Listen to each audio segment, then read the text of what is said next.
My name is Christine Marquette and I'm a registered dietitian with the Austin Regional Clinic, and I'm going to talk to you about how to follow a yeast-free diet. There are several different reasons why someone may want to follow a yeast-free diet. One of the things that can happen is if somebody gets a fungal infection like Candida, or they have thrush, or any other type of fungal infection, those are all very related to yeast. And yeast actually feeds on sugar. So for that reason, if somebody is going through that type of infection, a lot of times they will be put on a yeast-free diet for about 2 weeks at the same time that they're prescribed an antifungal medication.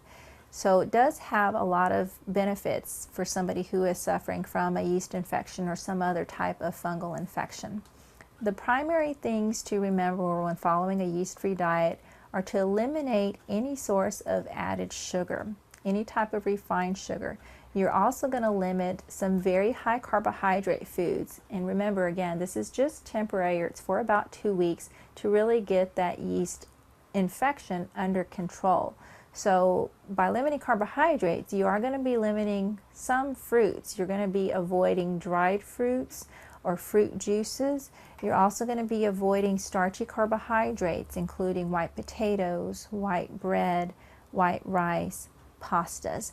Your primary foods that you're going to be using are going to be lean meats, beans in small quantities, lots of non-starchy vegetables, things like broccoli, cauliflower, cucumbers, salad vegetables.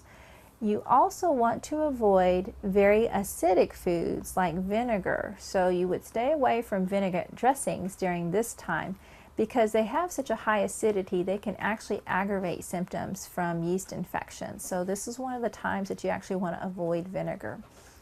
As far as other options, when you are having meats, you do want them to be the leanest sources as possible.